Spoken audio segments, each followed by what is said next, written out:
my first year working in the States, I realized I didn't like it. Every day I'd go into work and just feel like I wish I could go back to Ethiopia. Ethiopia was on my radar because obviously I grew up here, so this was my comfort zone. And I knew there was so much I could do if I moved back. I just didn't know what, but I knew I would make impact if I came back and I just did something, anything. So a year into my career, I knew I wanted to move back. It felt like it was a routine. You'd wake up, you'd go to work, you'd go home, and then that was it. It was a routine, and it was a cycle that didn't allow me to have a social life, that didn't challenge me in terms of my personal relationships, my career. It just didn't feel like I was progressing in life after that first year. Since then, I thought about moving back to Ethiopia.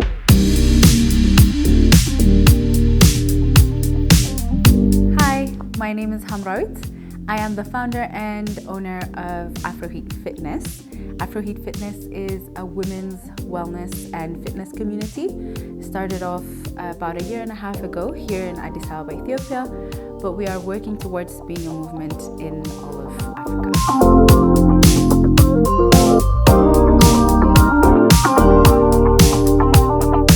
Hi guys, my name is Hamrawit. I relocated from the States to Ethiopia to open my women's wellness and fitness center, Afro Heat Fitness. Come on, let me show you around. Yeah.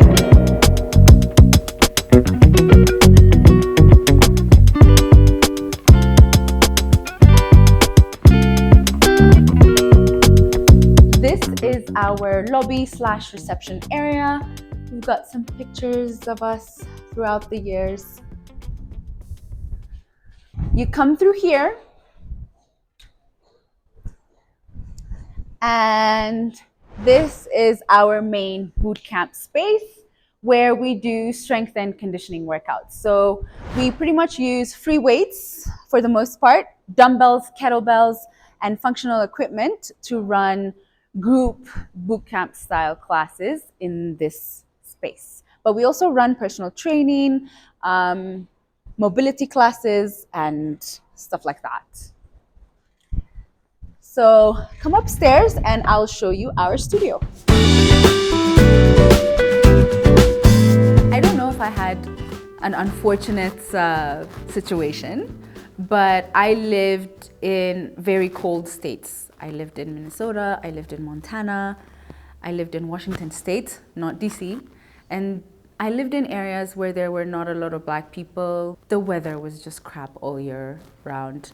It was very tough. School was tough because there was this misconception that I am from the jungle, like for lack of a better term. Like there was this huge misconception that I felt like I had to always try to prove myself.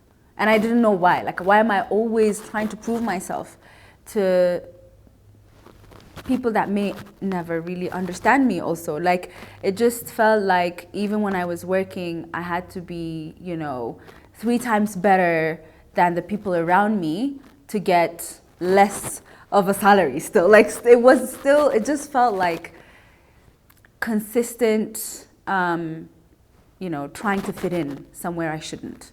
Like, it felt like I was forcing myself into a box that I shouldn't. So it was really difficult, but I learned a lot. I feel that I learned how to fend for myself, and I think I am very confident that I will make it in any difficult situation now because of the experiences that I think I can live anywhere. I think I can live with anyone. There are so many challenges you face, especially when you have roommates in uni, right? Like, you learn a lot from that situation. So I learned money management. I learned a lot from that experience, though it was very, very challenging.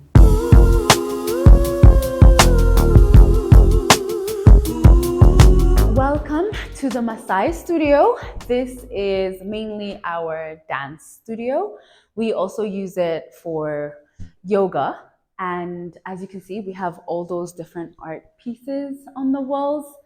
We actually collaborate with local artists to show some of their pieces. And we run some art workshops and events like Sip and Paints. So that's what we use this space for.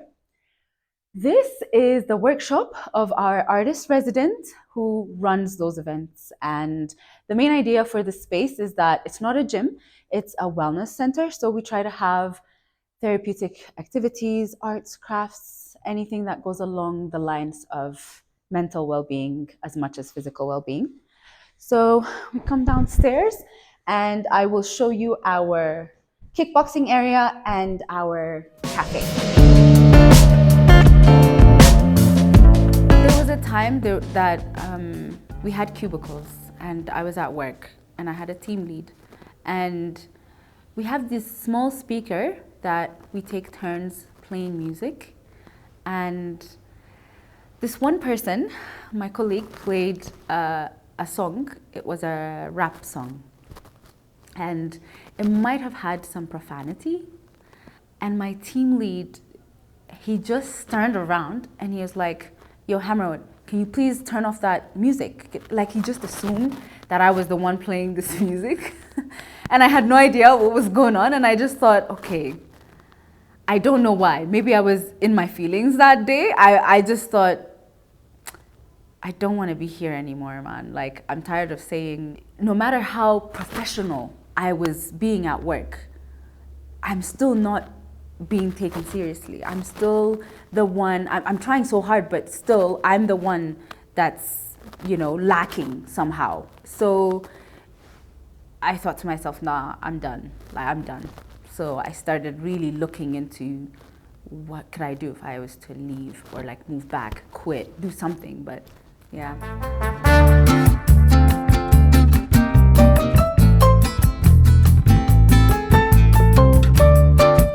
Is our cafe / lounge where people hang around before class. Maybe they're working on their laptops, just chit-chatting, catching up, or after workout we have a juice bar, so they eat, drink, and hang around. This is our kitchen. We have healthy meal options and juices, post-workout juice, chicken wrap, falafel wrap, chicken salad, shakshuka. It's delicious.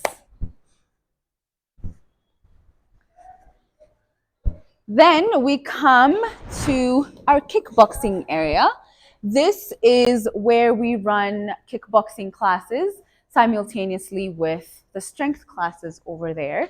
So while people do their strength classes in that section, we've got some kickboxers doing either some boxing or some cardio on the cardio machines. So yeah, this is it.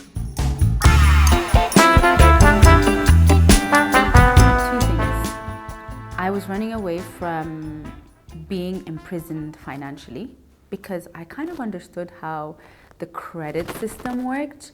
And although I see the benefits of that, it felt like there was a cap to my growth because people would be, and also it didn't make sense to me that I remember trying to buy a car, right? And they were like, okay, we need to see your credit score, your credit history. It doesn't matter how much money you have in cash, right? And for me, it doesn't make sense. If I made this much money and I saved it and I have, $20,000 cash, why can't I buy something? Why do I have to then loan and then prove that I can pay back loans? Anyway, the credit system didn't make sense at first.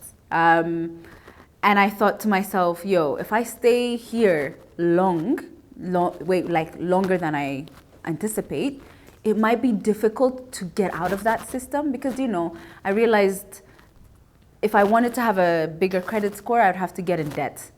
And that means longer term, I have to stay here. If it's a mortgage, if it's So I was trying to run away from that, even though, at that point, everyone was telling me, stay, get your paperwork, become a citizen, or At that point, that will take you, 10 years? Which means I'll never leave then. Like I'm gonna make myself a prisoner of a system that I don't wanna be in. So I was running away from that. And the second thing I was running away from is individuality. People in the States or in Europe, from my experience, lived a very individualistic lifestyle.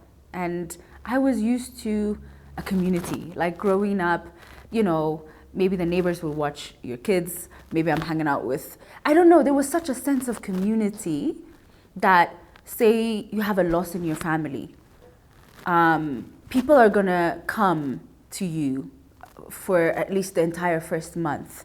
Like, you're not alone. But in the West, I felt like everybody was living such individualistic lifestyles that like eventually it becomes selfish. And I felt like I don't want that. I don't want to be that. I don't want to be part of a society that makes me feel like I'm only out for myself. When really I grew up in a community that taught me to give without expecting anything in return. So I wanted to come back to that. I was searching for that sense of community and belongingness as humanity, as a race, like, and I was also searching for definitely financial independence.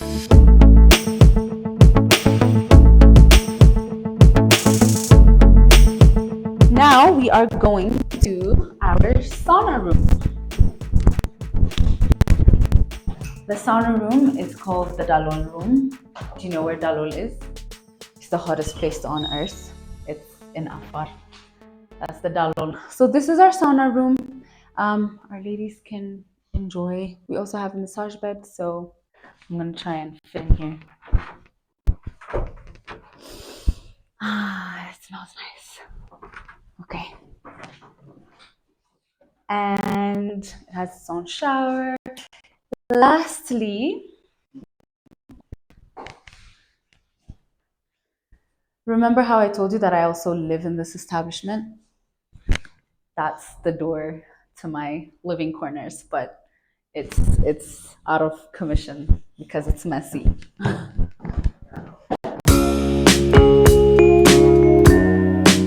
There was a huge sense of relief for me. I remember there was just such a huge sense of relief as soon as I got here. Like, although I had no idea what I was gonna do, I had no money, I wasn't on great terms with family and friends that were telling me this is the wrong move, right? But I still sensed such a huge sense of relief. And I knew brighter days would come. My monthly expenses here, so let's see. I have rent I live in the space, which is 250,000 per month. And then I pay salary right now because I have a team. Give or take, I'll spend about 150,000 monthly on salary. Expenses, to be honest, maintenance, stuff happening around the house, like water leakages, whatever that may be, I'd say around another 50,000 per a month. Any transportation, miscellaneous, I'd add another 50,000. Okay. Yeah. So I'd say my cost of living 500,000 per a month. And then compared to how I was living in the States, I'd say in the States, my rent would be about $1,000 a month back then, maybe 800 to 1,000. I remember, I didn't put this in the Ethiopia costs, but hair, nails, any eating out, let's say I add 50 for beauty, eating out once or twice a week, another 50.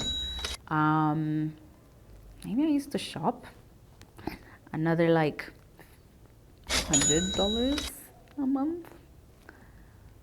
What else did I spend my money on? My car, I used to have to pay about $600 a month. So totals to about $2,000 a month. That's how much I used to spend when I was in the States. That was my expenses when I was there versus the 500,000 here. Hey Web Nation family, for years we've been sharing stories of diasporans who have relocated from the diaspora and currently living here on the continent of Africa. You guys have been enjoying the episode, saying in the comment section that you want this to be you one day. Why don't we just bring that time to now? We are inviting you to come on a trip with us to South Africa November 2026. This is going to be an 11-day experience of we visiting cities like Cape Town, Johannesburg. We having experiences like going to the wine lands and actually experiencing South Africa, the people, the food. This is not just a vacation. This is a very well detailed experience that gives you the proper insight on people interested in relocating. The beautiful part about this is we've made it easy for you to come on this trip with us. By you just making the deposit, you get to pay the rest in installment and get yourself on a trip with us to South Africa. Scan the QR code, secure your spot, and see you in South Africa. Now guys, let's get back into the video. My day-to-day routine since I moved back it's never the same, to be honest, and I love that. There is no routine apart from the fact that I work out. I try to train. So right now, at least where I am in my business, I involve in the daily classes. So sometimes I'm giving morning classes, sometimes I'm not. And then afterwards, I'll probably train for myself, or I'll go to a cafe and do some online work where I'm trying to strategize for the business, reach out to companies, offer company packages, build bigger B2B relationships. This is my time between 10 a.m. to 3 p.m. That's the time that I try to do that. Afterwards, I'll probably, at least right now, I'm looking for a new space to expand my offerings. So I'll go around, speak to real estate agents, see some spaces around town, and maybe have coffee with a friend or two, but very spontaneous. It's not a let's plan it 2 days before kind of thing. It's more, okay, I want to have an afternoon coffee. Are you around? Yes, we'll have coffee, catch up with friends. Usually I try to make time to see people that I can learn from as well. The challenge has been finding mentors, but if I do have mentors, I'll try to have their time for a few minutes, and then we have evening classes. So I'll come back to the evening classes, do a lot of customer engagement, see what's going on in the gym, and I usually try and do an evening walk or a run to de-stress and reflect on the day. So how I started settling in when I moved back, obviously because I didn't have a lot of resources and I was starting from scratch, I moved back to my mom and dad's house. And it was a struggle, it was a challenge because I felt the pressure to find my own apartment and move out. Although the culture actually does not allow that. The culture here is, especially if you're a daughter, the only time you're gonna leave your parents' house is when you get married. But for me, I lived in a society where you're supposed to leave by 18, right? And you're supposed to have it all figured out by 21. So I felt like I was being a burden and I felt like I needed to find my own space. But quite quickly, I realized my parents actually loved having me around and I loved being around. So I just focused on my career. How can I earn, and how can I earn in a way that's gonna give me fulfillment? I tried a few businesses. I was in media, I was in startup entrepreneur incubation. I finally settled down on an audiobook production business. So I was going around talking to authors and turning their books into audiobooks. So I'd work with narrators, studios, and I had a business partner at that time that was doing the distribution side of it. So it was a platform. So it was an audiobook platform, but that partnership failed and the business basically didn't work. But I had put all my resources into that, and at that time I was very defeated, I'd say, because I felt like that was how I was going to prove to my parents that, look, this was the good decision. Moving back was, see, I'm okay. But when it failed, I felt like I needed to lie. I felt like, and I did. I lied. I said I'm going to work, and I'd go to work, but there is no work, but I'd go to the gym. and I'd spend 2-3 hours in the gym and maybe eat there, around there, and then come home after like 4 or 5 hours and just pretend as if I'm coming back from work. And during that time, I realized I was in the gyms noticing that I wasn't really feeling comfortable because it wasn't really a safe space for women, especially the lifting section. So a lot of women weren't doing strength training about 6 years ago. And if, you're seen in the strength training section, then, you hear comments like, you shouldn't be doing this, like you don't need to be here, you should be doing aerobics and dance and stuff like that. So I made it my mission to create a safe space for women. And I remember I used to journal a lot, and that helped me because in my journal it said, I really love this fitness thing. I hope I make something of it one day. And surely, that's exactly what I did. So I started off by giving dance fitness classes, and then that turned into this big community I have now. I actually live in my space because it's big enough to live in. So I don't have a different apartment or home that I go to now. I turned the downstairs into my living corners. So this is where I live. Finding a place for my gym was a 6-month process, give or take 5 to 6 months, because there's a lot of back and forth in terms of, your budget, the location, the parking. For me, it was more, it's for business, so I also had to be a little bit more particular about it.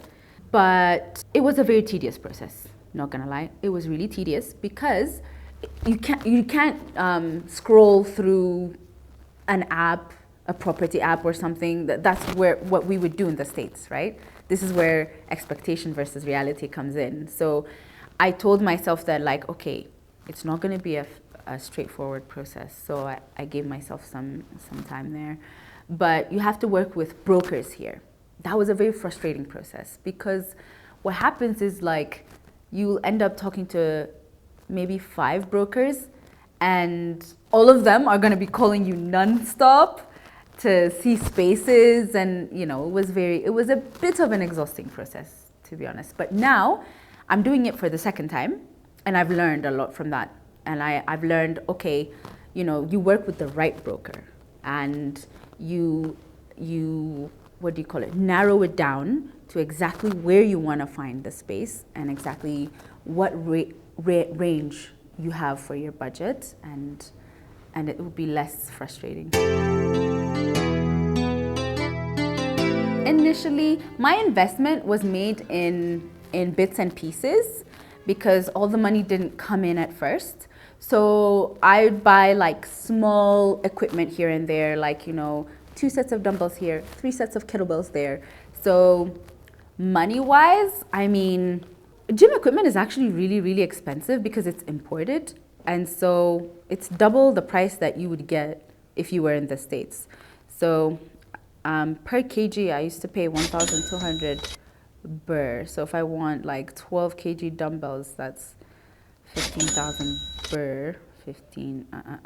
So just for you to have an idea, one pair of 12 kg dumbbells cost me $200. That's just one pair. That's just one pair of dumbbells that only one person will work out in. So in order to have like 4 or 5 people work out, I need to have like at least dumbbells for all of them, So I'd say it took me bits and pieces, but 3 million birr is what it cost me to get to at least a base to start off here. So 3 million, and that includes like the structures I had to build, the water tanker that I had to get, the electricity I had to set up, the lighting system and whatnot.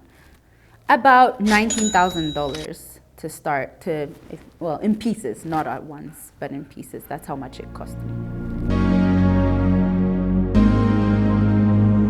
Life in Ethiopia is actually more affordable for me.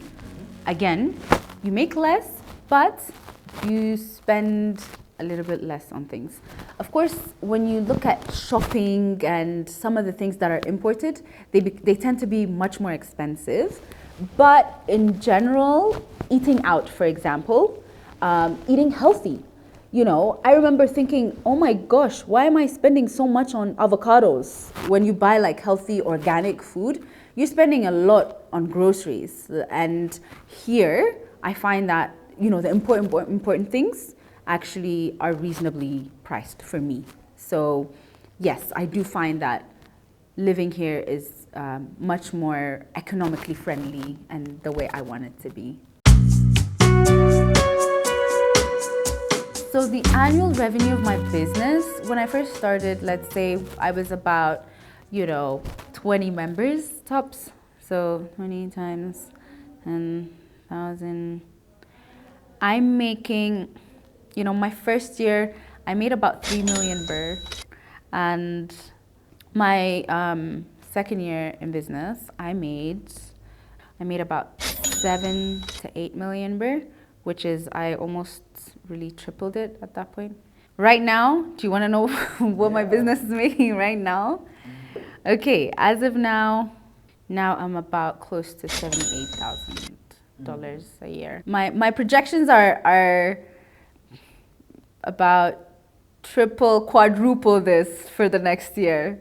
So yeah, this was definitely an opportunity that was presented to me because I moved back. Because for two main reasons. One, there are so many businesses that are oversaturated in America, and fitness was definitely already one of them. Mm-hmm. So where there is no need to fix things, your business might not, you need to think of new ways, right? So, but when I moved back, this was a huge opportunity. Fitness is still a huge opportunity.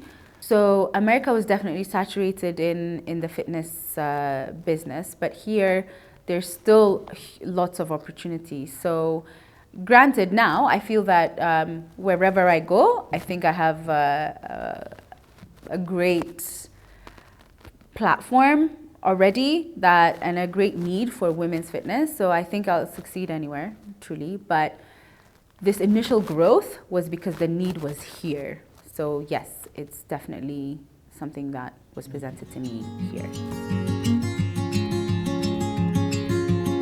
Since I moved, I was actually working a lot more on freelance stuff.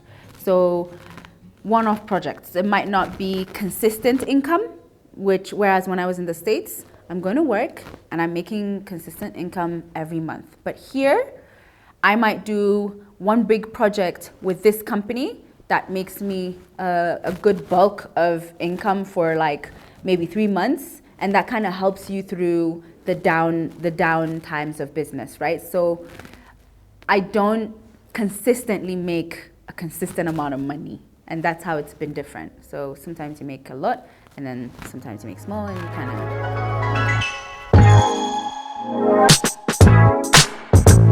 Money comes, money goes.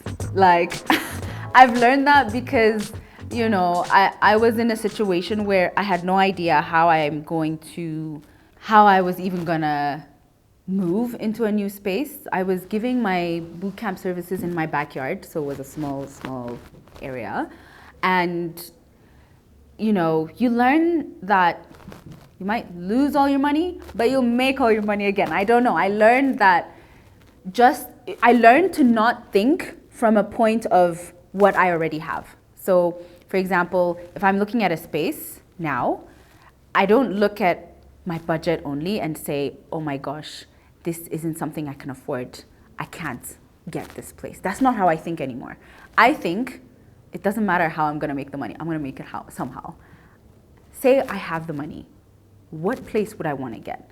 So when I rewired my brain into thinking potentially what I want from the point of having it, not having it, then the money just came. Okay, I'm making it sound like the money's just like flowing. It's not like that, but I think the universe is just aligning me with my thoughts and my dreams and my goals. And so maybe a big opportunity will come in that will bring like a huge amount of revenue for me. And then I'm like, oh, I was worried like 5 months ago. I'm glad I didn't settle for that my budget house, because now I have this bigger budget that I can get a better place for. So yeah, money comes, money goes. Just dream. I feel more financially free, no questions asked. Because when you're making your income and you spend it all in rent and like, you know, in the States, maybe I'd make whatever amount of money per year, but once I paid off my car, my loan, my there wasn't really enough wiggle room there, and that wasn't the kind of lifestyle I wanted to live. So, but here I feel a little bit more free, yeah. So some of the adjustments I had to make when I moved back were my expectations of what the challenges of moving back home meant. It could be Wi-Fi issues, it could be bureaucracy. I think in the States, for example, if I went to a bank and I wanted my cash withdrawn, it's a very simple process. But I remember thinking here, okay, even that might not be as simple as like, okay, I'm in and out in 5 minutes. So things took a little bit longer to complete here.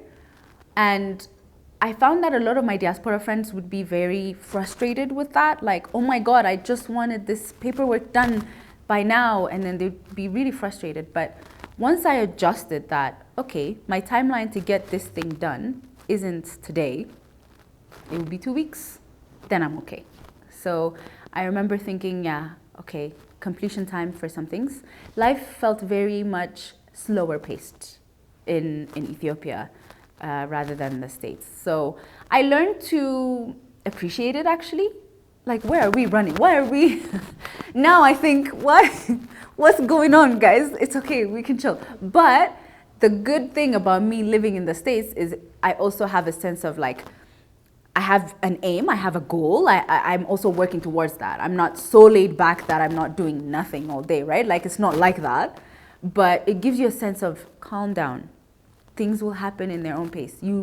Life forces you to accept the pace, the slower pace that you have here. It was also very difficult at first. It felt like the things I wanted to talk about, I wasn't finding the right community that found those things interesting, for example. And it was really also that I wasn't yet set in my career. Now, not that difficult, because this community that I've created, it actually attracts similar or like-minded women into the space. So you'll find that maybe more than half of the members that we have here are actually diaspora. They've lived abroad and they've come and found this community, so they've joined, or expats. Or, of course, even within the local community, there are more women that are into their health and wellness and fitness. You tend to kind of, you know, make friends because we kind of have similar goals or aims for our lives. And so now, because of this community, it's not so hard to make those friends. But in the beginning, it was very difficult because we are scattered. Even though there are people that have walked the same walk that I did, I couldn't find them. Where are they? I moved back, but I don't know if there's anybody else going through the same things I am. So it was hard to find them. One of the things that I realized is it doesn't matter how big of a CV you have. You will need to network and you'll need to know the right people to talk to. You need to have maybe provided your services to some people to have a good word of mouth in town. So how you'd grow yourself is there's a huge word of mouth culture here. It's not about, oh, like I've worked for this big company, I lived in the States, I've studied computer science. That's not the point. I needed to realize that, okay, even if it means giving free classes, let me do it. Let them love it. Let them talk about it. And then surely people will bring their friends, their family, you know, then it becomes the place to be at. So understanding that word of mouth really matters here is something that helped me adjust to the way of doing business. I'm from here, but when I was there, I didn't fit in. But when I came back, there were also some adjustments. I'd say I still might not fit in some senses. So once you've left and when you come back, I still felt like a foreigner in some regards, because don't forget, you also grow out of bad habits, or you also learn a lot when you're there, right? This individualistic society that I explained before also teaches you a lot of good things in one way, a lot of independence, it also has its good parts. But here, I was kind of an outcast when it comes to some things. Like, you know, if it doesn't make sense to me, for example, here there's, especially in Ethiopia, there's this thing called yilunta. Yilunta is like, even if you don't want to do it, you know, to avoid bad comments from people, from friends, from neighbors, you still have to do something that you don't want to do. That's what yilunta is. And I have none of that now. Like, it's against my culture. Really and truly, it's against my culture, but I don't have that. And so sometimes there are these clashes, you know, with traditional people or direct family. And there I kind of feel the difference, but it's not so much so that makes me feel like I'm such an outcast. Side hustles that were presented to me here, I'd say, even in the line of business of fitness, in the fitness industry, I already have this space. I have a nice wellness center, but I do still work with companies, for example, that want to offer their employees retreats, wellness retreats. So we work with them. I also offer art workshops, or we have wellness events that include painting or crafts like pottery. So I definitely have the opportunity to create side hustles within my main business here, whereas I wouldn't have been able to if I was abroad. Well, there are some things that I mentioned earlier in terms of feeling connected and feeling in place or out of place. Once you live abroad and you come back, you don't quite fit in. But I guess it comes down to wanting to be here. Because I want to be here, there are some things that don't bother me, right? And so, if anything, I really feel like a global citizen now. I think I could go to Kenya and fit in fine. I think I could go to Nigeria and be okay. Like, I think I have this appreciation for my people. By my people, I mean Africans as a whole. So, in that sense, I do feel like, because it's a place that I want to be, this is where I belong. But in the sense of, do I still feel out of place, like we asked earlier?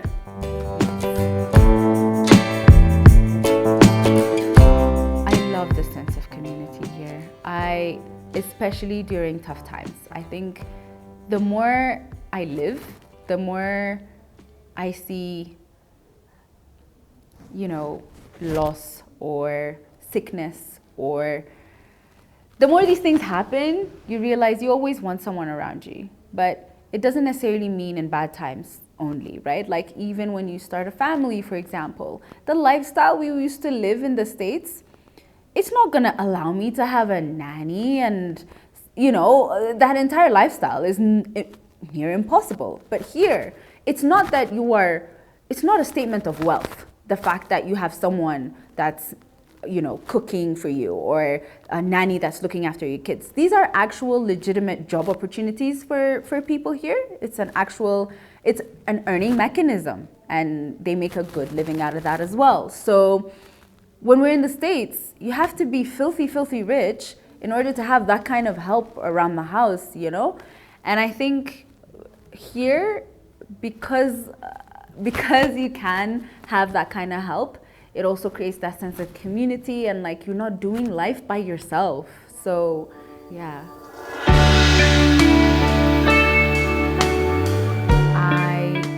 would say I am a much stronger person mentally.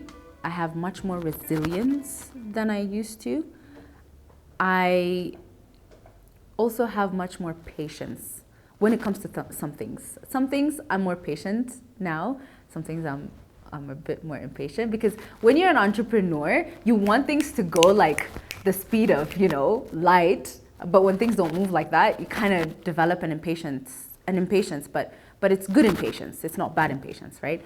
But I definitely feel that I'm stronger mentally because, you're also here because I'm not living my own, just me, my own life.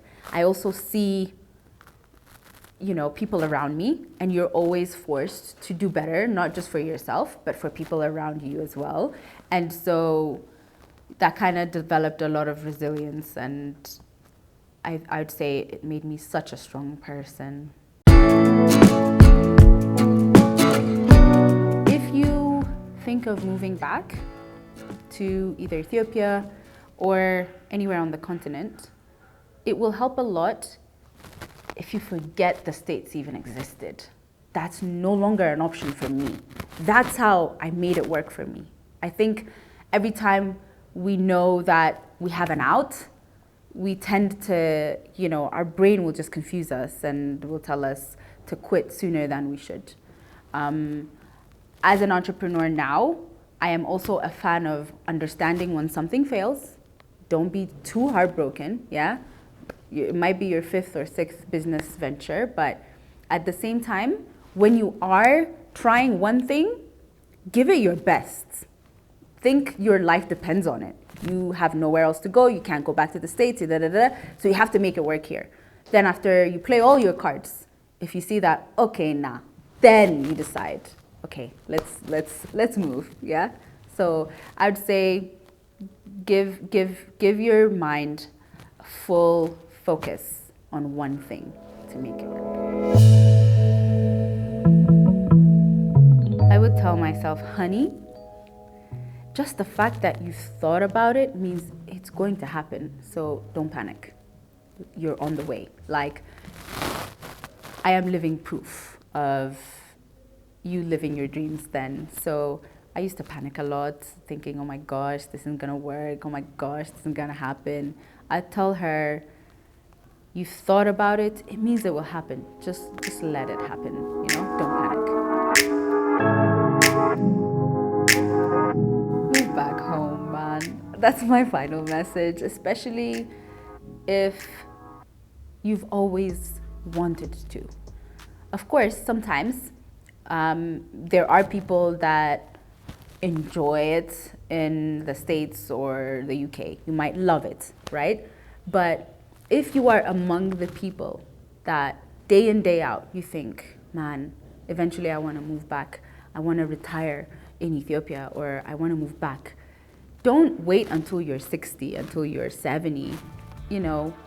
Start now, move back.